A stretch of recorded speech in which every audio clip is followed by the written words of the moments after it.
The world had changed. After the message from the stars, the planet Earth could no longer pretend to be alone. For the first time, humans truly understood that the universe was full of life, and that it was calling for them.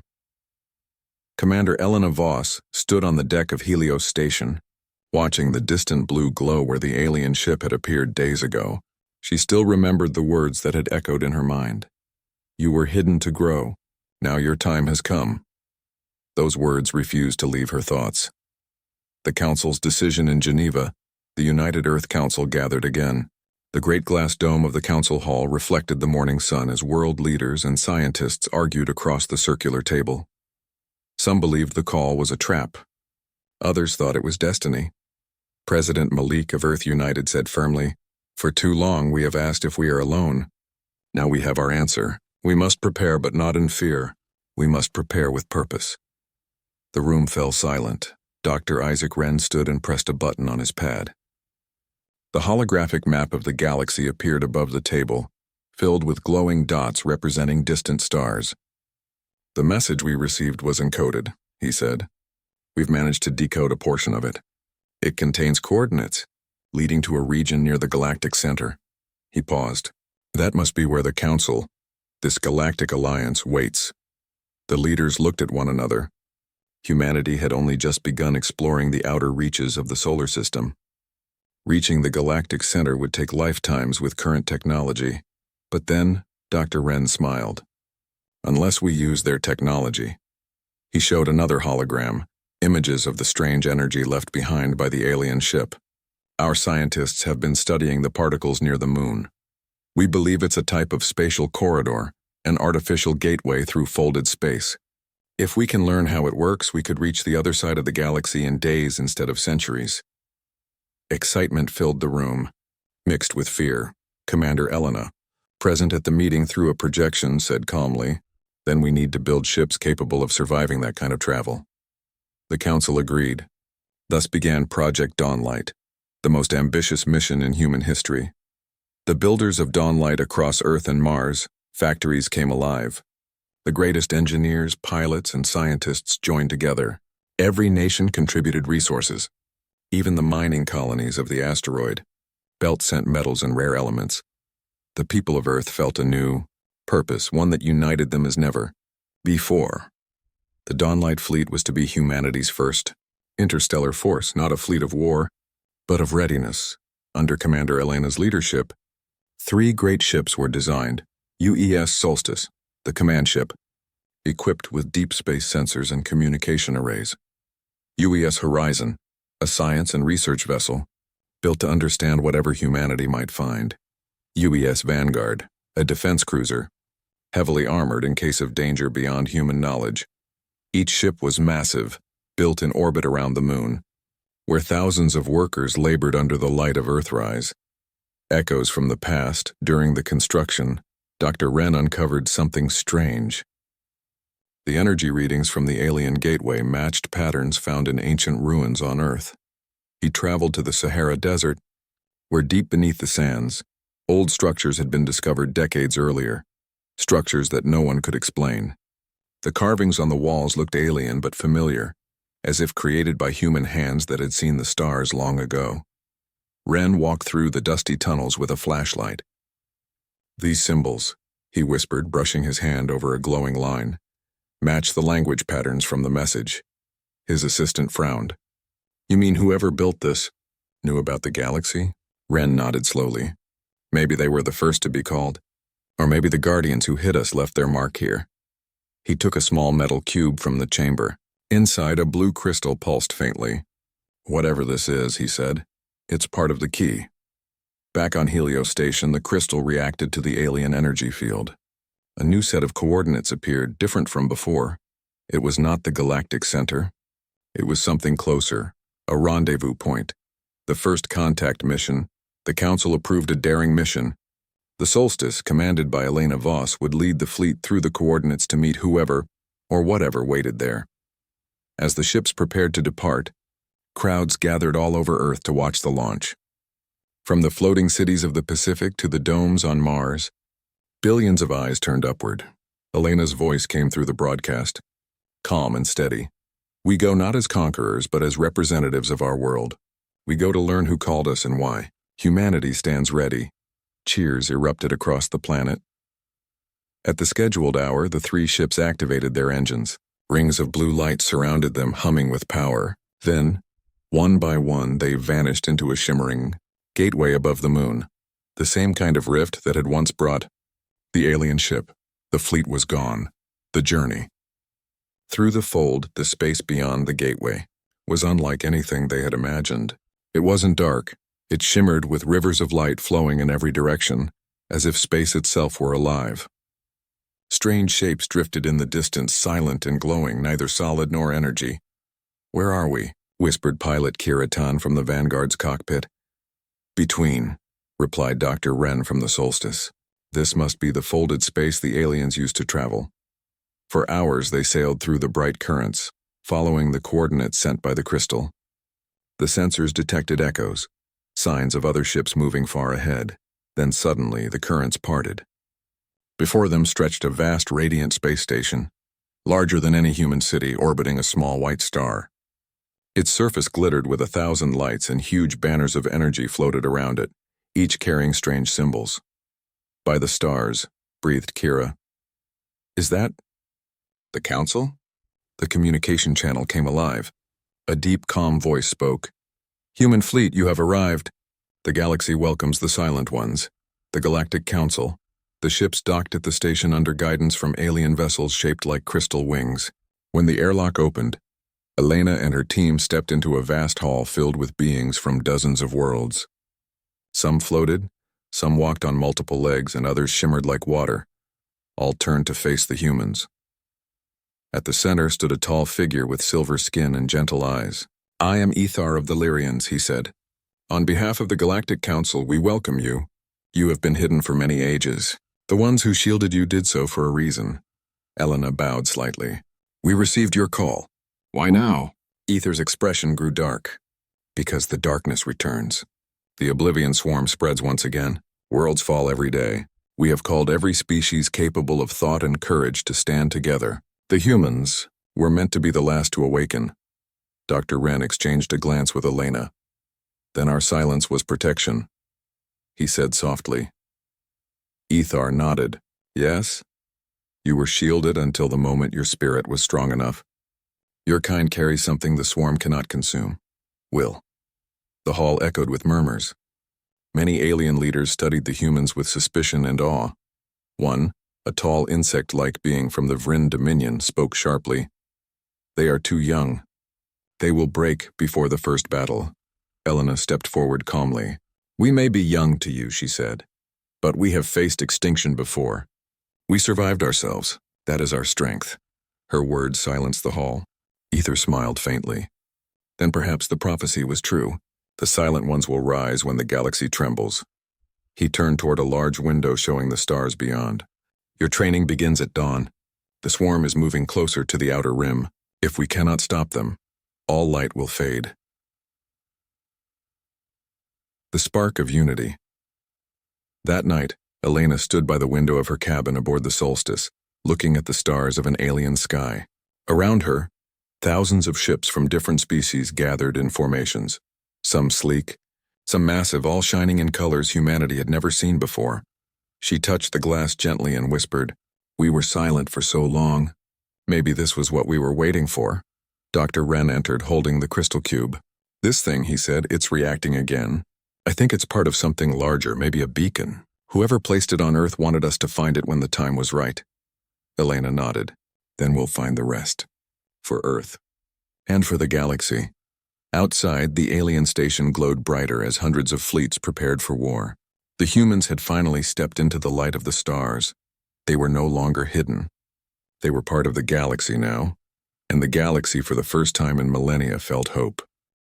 The first dawn aboard the Galactic Council station arrived with a golden light spreading through transparent ceilings.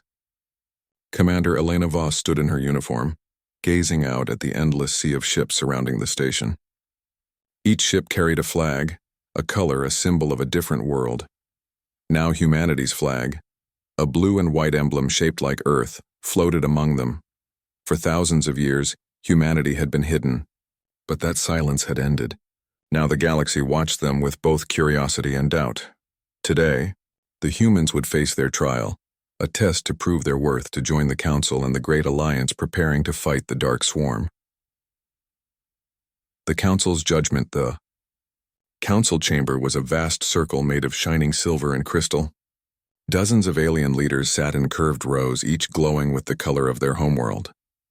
In the center stood Elena, Dr. Isaac Wren, and two soldiers from the vanguard, their human forms small compared to the massive creatures around them.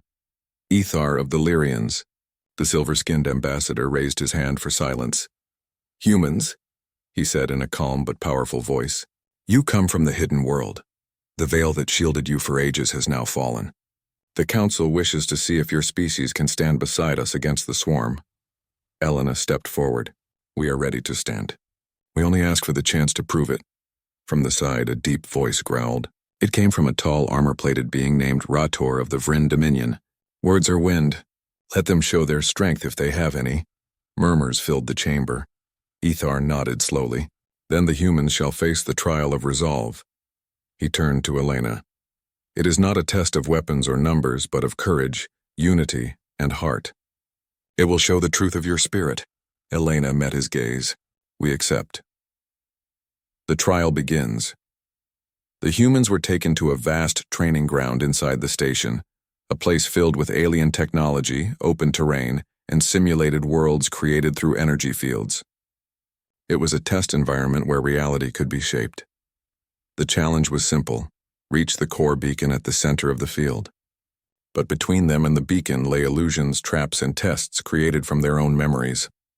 When the simulation began, the ground shifted beneath their feet. They found themselves standing in a place that looked familiar, Earth but empty and silent. The sky was red and the cities were ruins. Dr. Wren looked around in shock. "This is Earth after destruction." Elena clenched her jaw. "It's a test. The simulation is using our fears." They moved forward carefully. Broken towers lay around them, and strange shapes moved in the mist. They weren't real, but they felt real, shadows of humanity's past mistakes. A whisper filled the air. "You destroyed yourselves once. What makes you think you can save others?" Elena didn't stop. "Because we learned. We built again. And we won't fall this time."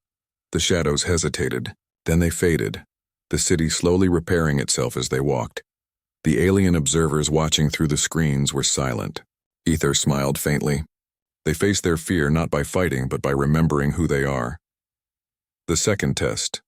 The divide. The environment changed again. This time the team stood on a narrow bridge over an endless chasm. On the other side stood another group, simulated soldiers who looked exactly like them. A voice echoed above. "To cross you must fight yourselves. Only one group may pass." The soldiers looked uncertain. Dr. Wren whispered, "If we attack, we'll only be proving them right. That we solve everything through conflict." Elena thought quickly. She looked at the reflection of her double across the bridge and said, "We're not enemies. We're the same." We crossed together. For a long moment nothing happened. Then the reflections lowered their weapons and nodded. Both groups walked forward and merged as one. The bridge solidified into bright crystal, leading them safely across. The alien audience murmured in surprise. Hator of the Vryn frowned. "They refused to fight. Strange creatures," Ethar replied softly. "No, they chose cooperation. That is strength the swarm cannot understand." The final test, the heart of silence. The last trial was the hardest. The humans reached the center of the simulation, where a bright light pulsed above a metallic pedestal, the core beacon.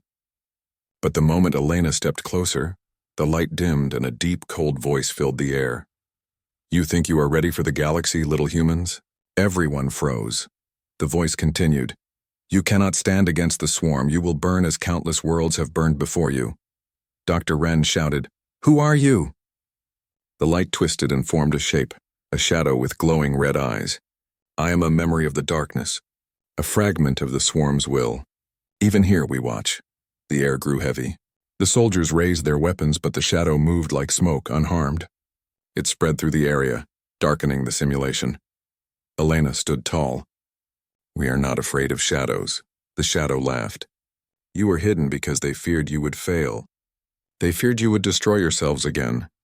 Elena took a deep breath. Maybe they feared us. Or maybe they feared what we could become. Humanity is not perfect, but we grow stronger every time we fall. She stepped forward, placing her hand on the core beacon. Light spread from her fingers, flowing outward like sunlight breaking through a storm.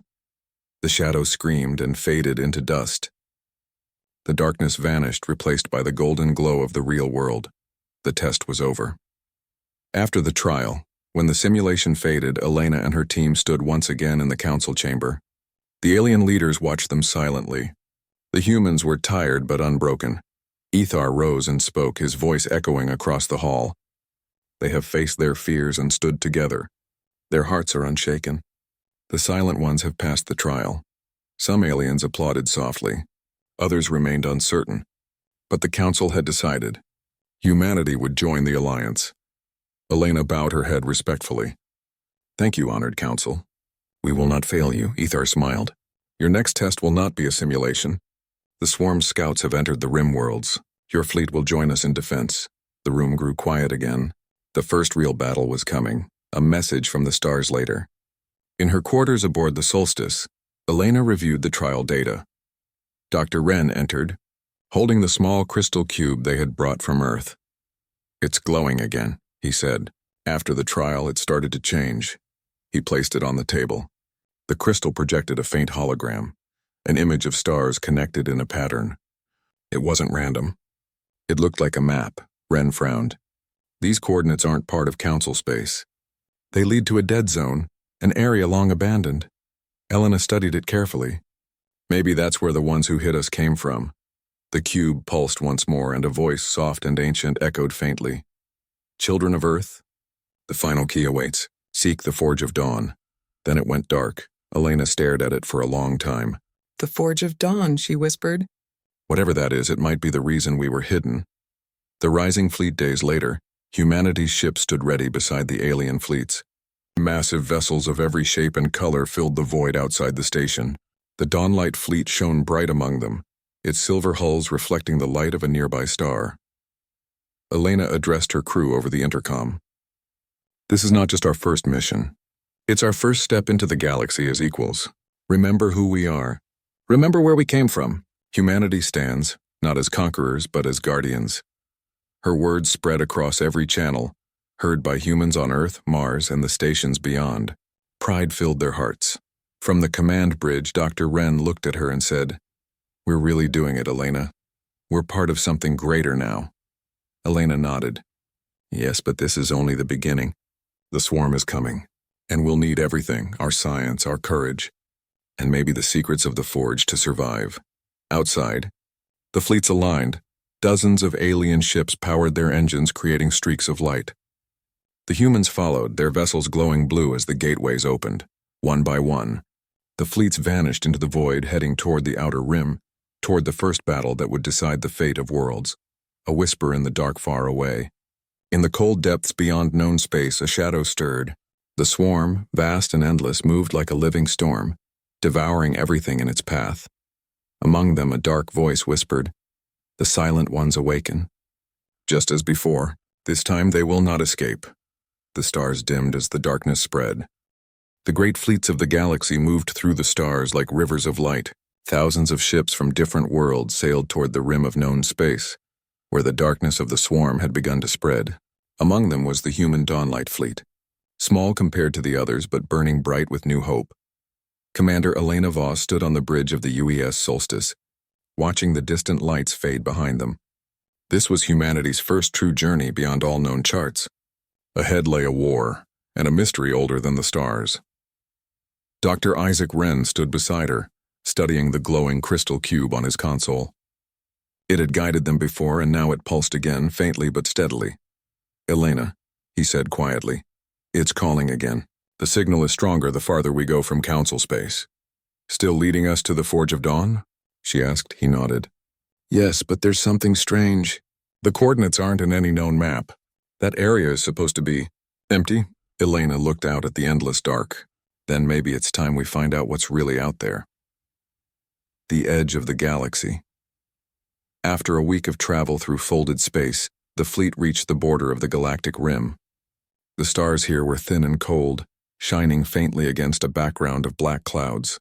Strange energy storms flickered in the distance like lightning made of light itself. Captain Kira Tan, commanding the Vanguard, reported through the comms. "No sign of the swarm yet, Commander." "But these storms, our sensors can't read through them." Dr. Wren spoke next. "The cube's signal passes right through. It's guiding us beyond the storm belt. I think the forge is inside." The council ships hesitated. Some alien commanders warned that the storms were too dangerous, but Elena made her decision. "The Dawnlight fleet will go forward. The rest of you hold position and monitor us. If we don't return in 48 hours, assume the forge was never meant to be found." The humans entered the storm of silence inside the storm. Space itself twisted. The stars vanished. The ships were surrounded by swirling light and thunder that carried no sound. The controls flickered and strange patterns appeared on every screen, symbols that no one could read. "It's like something's trying to talk to us," said Wren, staring at the patterns. Elena frowned. "Can you translate?" "Not yet," he said, "but I think it's welcoming us." Suddenly the storm cleared. Before them lay a sight beyond imagination. A massive structure floating in the void, shaped like a ring of glowing stone and metal. It was half the size of a planet, surrounded by fragments of moons and broken ships. Rivers of golden energy flowed through its surface. Wren whispered, "The Forge of Dawn." The solstice drifted closer. The forge pulsed gently, as if it had been asleep for ages and had just begun to wake. The voice of the forge. When the fleet entered orbit around the forge, the crystal cube on Wren's console began to glow brighter. Then, without warning, a voice filled the ship, not through speakers, but through every mind on board. "Children of Earth." "You have come at last," Elena's eyes widened. "Who are you?" The voice was calm and ancient. "I am the guardian of the forge. Long ago we shielded your world from the stars. You were not ready for the darkness beyond. But now, the galaxy calls and you have answered." Dr. Wren spoke softly. "You're the ones who hid us." "Yes," the voice replied. "We built the veil that kept Earth unseen. Humanity had to grow without interference, without fear. Your fire had to be your own." Elena took a deep breath. "Why reveal us now?" "Because the swarm has returned. The last time they came, they destroyed worlds beyond counting. We stopped them, but at a cost. The forge was nearly lost. You, the silent ones, were our hope for a new age. Now you must take what we left behind." The forge began to shine brighter, and beams of light reached out toward the human ships. The gift of the forge. Every ship vibrated as streams of golden energy entered their systems. The humans watched in awe as their ships' engines and shields transformed, glowing with new power. The technology seemed alive, reacting to their thoughts and movements. Dr. Wren studied the data. "It's merging with our systems, rewriting them to be stronger, faster. This is technology older than the galaxy itself." The voice spoke again. "With this you will stand against the swarm. But remember, this power was not made for destruction. It was made to protect the light." Elena nodded. "We understand." But before she could say more, the alarms blared. "The arrival of darkness. Multiple signatures detected," shouted Kiratan. "They just appeared out of the storm." On the screens, dark shapes emerged. Vast, shadowy vessels that seemed to absorb all light. The swarm had found them. The alien ships had no clear shape, only waves of black matter moving like liquid metal. As they drew closer, the stars around them dimmed. "They're attacking the forge," cried a technician. Elena stood firm. "All ships, defend the forge. Protect the source." The Vanguard fired first, sending beams of light into the darkness. The swarm ships twisted and broke apart, but for every one destroyed, 2 more emerged. The storm around them began to glow red, feeding the enemy. Elena called the council. "We found the forge, but the swarm is already here. We need reinforcements." Static filled the channel. The storm cut off their signal. They were alone. The battle for the forge. The Dawnlight fleet fought with all its strength.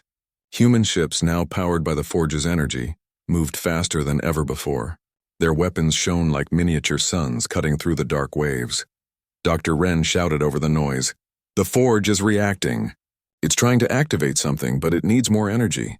Elena's eyes flashed. "How much more?" Everything we can give. Without hesitation, Elena opened the main power channels. The solstice glowed white-hot, feeding energy directly into the forge. One by one, the other ships followed. The swarm ships pressed closer, surrounding them. Black tendrils struck the shields, shaking every hull. Then, the forge exploded with light. A wave of pure golden energy spread in all directions, washing over the swarm. Their ships disintegrated, vanishing into dust. The storm faded, leaving silence behind.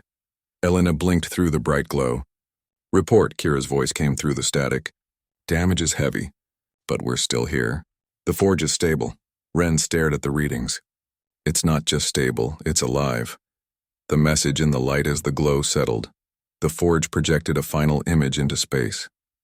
It was a map, a massive glowing pattern stretching across the galaxy. The voice returned. "This is the path of the swarm. They rise from the void beyond the rim. You must warn the Council. Unite the species. Only together can the light endure." The crystal cube floated from Ren's hand, merging into the air and vanishing. The voice faded with it. Elena stood in silence. Humanity had been hidden for millennia. Now they carried the greatest secret of all. She turned to her crew. "Set course back to Council space. We have what they need. The key to surviving what's coming." The forge glowed one last time, then dimmed, returning to its endless sleep. As the human fleet left orbit, the stars brightened behind them. The silence of the forge whispered a promise that the light of humanity had only just begun to rise.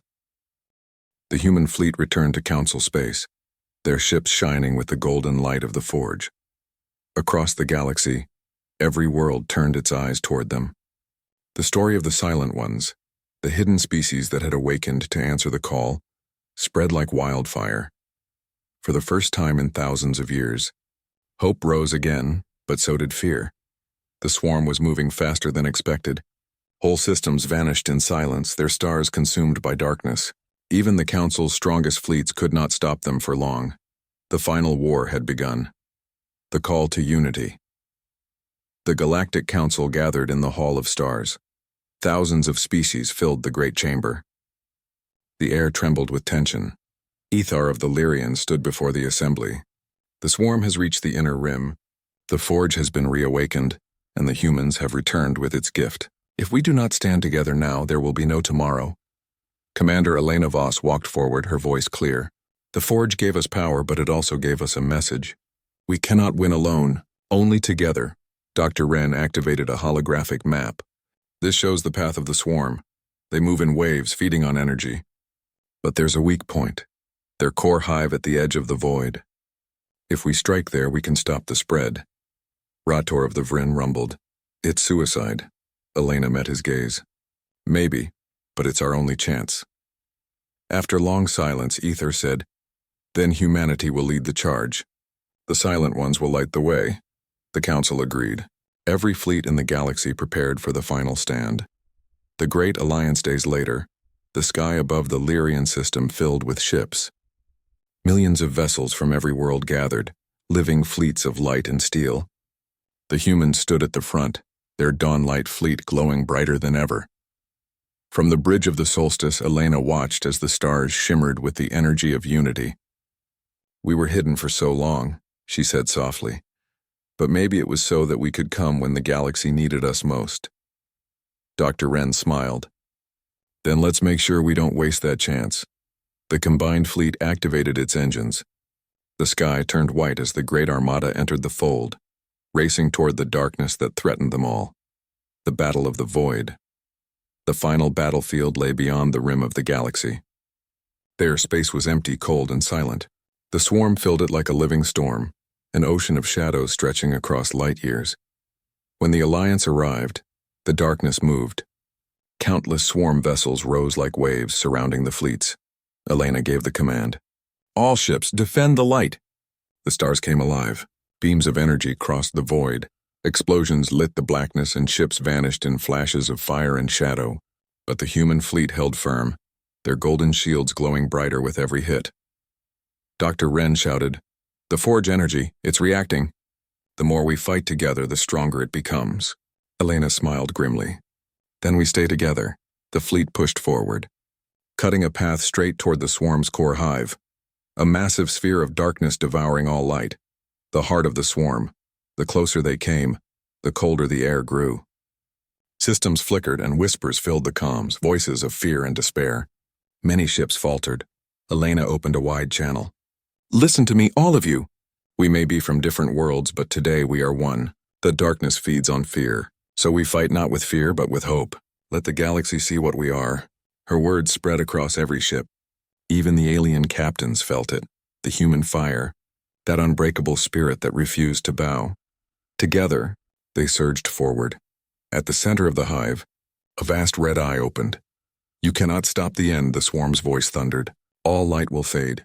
Elena raised her hand. "Then will be the last light, the light of humanity." The solstice reached the core. The Forge's energy inside their ships began to rise beyond control. Dr. Wren looked at the readings. "Elena, if we release this energy, it'll destroy the swarm, but we won't survive." Elena nodded slowly. "Then let's make it count." She opened the final channel to the entire Alliance. "This is Commander Voss of Earth.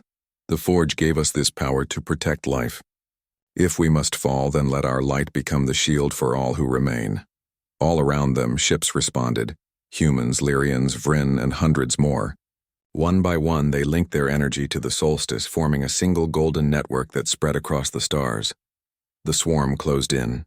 "Now!" Elena shouted. The Forge's power released.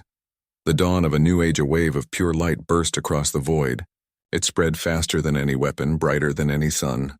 The swarm screamed and vanished. Their darkness burned away. For a moment, there was only silence. Then, from the heart of the explosion, a new star ignited. Brilliant, golden, eternal. When the light faded, the swarm was gone. The galaxy was safe, but the human fleet had disappeared with the light. The legacy of the Silent One's years passed. The war ended. The Council rebuilt. The Forge of Dawn continued to glow softly, keeping the stars alive. Ethar stood on the observation deck, looking toward the new star at the edge of the galaxy. "They gave everything," he said quietly. "The Silent Ones became the light itself." Children across 1,000 worlds learned their story. How humanity, once hidden, rose in the galaxy's darkest hour and saved it with their courage. Statues of humans stood in alien cities. The name Earth became a symbol of hope. And sometimes, on quiet nights, explorers saw strange golden lights flickering among the stars, like echoes of ships still flying, guarding the galaxy in silence, because even in death, humanity had not truly vanished. They had become the last light of the galaxy. For 5,000 years, the galaxy had known nothing but quiet. Stars burned, planets moved in silence, and civilizations rose and fell under the endless sky. Humanity had grown and spread across the stars, but never once had they heard another voice from the void. Long ago, ancient explorers had believed that the universe must be full of life. They searched, sent messages, and built vast listening stations around distant worlds. For centuries, they waited for a reply that never came. As time passed, the old dreams of meeting other species slowly faded into myth. The stars became lonely again. By the year 12426 AE, after Earth, humanity had become its own empire of peace. They had colonies on hundreds of planets, lush green worlds, icy moons, and even floating cities in gas giants' atmospheres. Trade ships crossed light years every day carrying goods and knowledge. There were no wars, no great conflicts, only progress. People believed they were alone, and that seemed fine to most of them. But the scientists of the Stellar Research Union never stopped searching. Somewhere deep in their hearts, they hoped for something more, for proof that humanity was not the only story written among the stars. That hope was answered on a quiet morning on the observation station Orion Deep Listen 1, near the edge of the Sagittarius Reach. The station floated alone in darkness, a silver structure surrounded by the glow of distant stars. Inside, Dr. Leon Sarev, a young astrophysicist, sat half asleep at her console. For weeks, she had been monitoring background radiation and random noise from deep space. It was dull work, and most of it was just static. Then her console beeped, once, then again, then continuously. She frowned, tapped a few keys, and leaned closer to the screen. The data pattern was repeating, not random, but structured. Strange, she whispered. This isn't natural. The pattern was clear, rhythmic, and deliberate. It was a message. And it wasn't coming from any known human beacon. Her heart began to race as she ran it through translation software. The program tried dozens of languages, old and new, but none matched. Then, to her surprise, the AI assistant on the station displayed a result. Translation. Confidence. 63% message content. 1 word detected. Help. Dr. Sarev stared in shock. The word was simple, universal, impossible to misunderstand. She immediately opened a channel to Central Command. This is Orion Deep Listen 1. We have received a signal. Unknown origin, repeating pattern. Possible distress beacon. Within hours, the Stellar Union Command confirmed it. The signal was real, ancient, and came from far beyond the frontier of mapped space. Its estimated origin, a system more than 20,000 light-years away near the galactic rim. For the first time in 5,000 years, the silence of the universe had been broken. In the capital city of Earth, New Geneva, the Council of Exploration gathered. The city shone with towers of glass and silver that reached into the clouds. Holographic screens filled the council hall, displaying the signal's data in streams of light. Commanders, scientists, and historians stood around a great circular table. At the center of it was the recording of the beacon, a steady pulse of light repeating the same tone again and again, carrying that one single word across the endless dark. Help. The room was silent for a moment. Then voices began to rise. It could be a natural phenomenon, said Admiral Wren, the head of the fleet. A magnetic pulse mimicking a signal. No, said Dr. Sarev, who had been brought to Earth to present her findings. The pattern repeats exactly every 32 seconds. It doesn't change. That kind of consistency doesn't exist in nature. Then who sent it? Asked one of the council members. We don't know, she said softly. But the signal's age suggests it's been traveling for at least 5,000 years. The hall fell silent again. 5,000 years. Older than any human starship. Older than most colonies. Older even than the last records of alien contact from the early space age. Finally, the chair of the council spoke. His voice was calm but heavy with meaning. We've waited millennia for a voice from the stars. Now we've heard one asking for help. Can we ignore it? The room stayed quiet, but everyone knew the answer. 3 days later, a decision was made. A single exploration vessel, Soul's Promise, would be sent to find the source of the signal. It would travel through deep space beyond known territories using the latest jump technology. Captain Lyra Hahn was chosen to lead the mission. She was a calm, steady leader, known for her courage during long expeditions. Her crew was small, 50 specialists, each the best in their field. Engineers, scientists, pilots, and one historian named Dr. Cameron, who had spent his life studying the legends of vanished civilizations. When she first received the orders, Lyra stood by the viewport of her ship, looking down at the blue curve of Earth. So, she said quietly, after 5,000 years the stars finally speak. Dr. Cameron smiled faintly beside her. Yes, and it seems they're calling for us. The Soul's Promise departed Earth orbit under bright sunlight. Families and citizens across every colony watched the launch on their screens. Children waved as the white ship rose into the sky, its engines glowing like a rising star. The whole of humanity held its breath as it disappeared into the black. The journey would take months. The ship moved through folded space, jumping between relay gates, crossing distances that once took centuries. During the voyage, the crew analyzed the signal again and again, trying to uncover its secrets. One evening, as the ship drifted between systems, Captain Lyra sat with Dr. Sarev in the observation dome. Outside, 1 billion stars shone against the dark curtain of the galaxy. Do you really think someone's out there? Lyra asked. Dr. Sarev hesitated. I don't know, but something sent that message. Maybe they were like us, searching for someone to listen. Lyra nodded slowly. If they're still alive, we'll find them. And if they're gone, we'll find out what happened. The captain turned her eyes toward the endless horizon of stars. No voice should go unanswered. Weeks passed.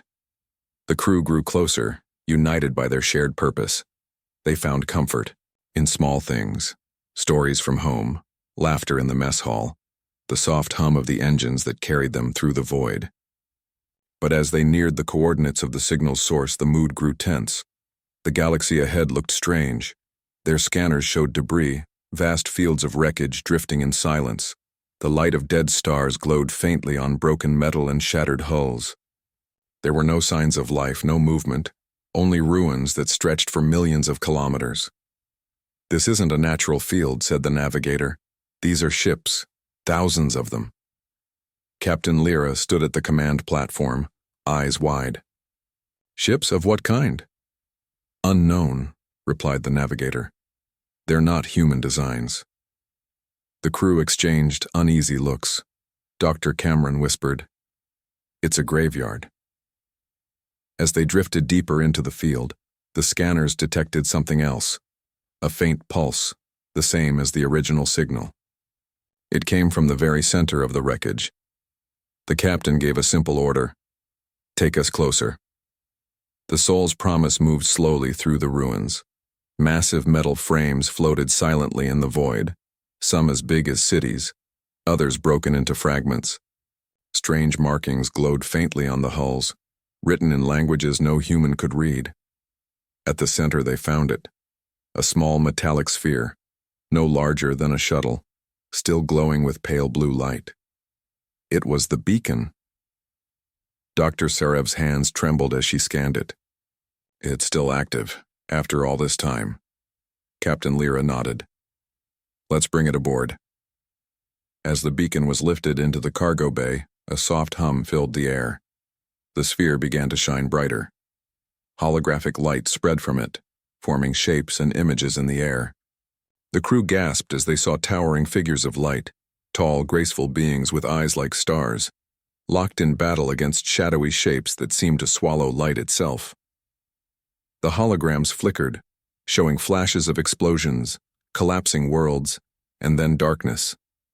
Finally, one figure, its form almost human, looked directly at the viewers and raised a hand. Its voice echoed softly through the bay. "Help us." Then the light faded. No one spoke for several minutes. The only sound was the low hum of the ship's engines. Dr. Cameron finally broke the silence. "This isn't just a message," he said quietly. "It's a memory. A cry from the past."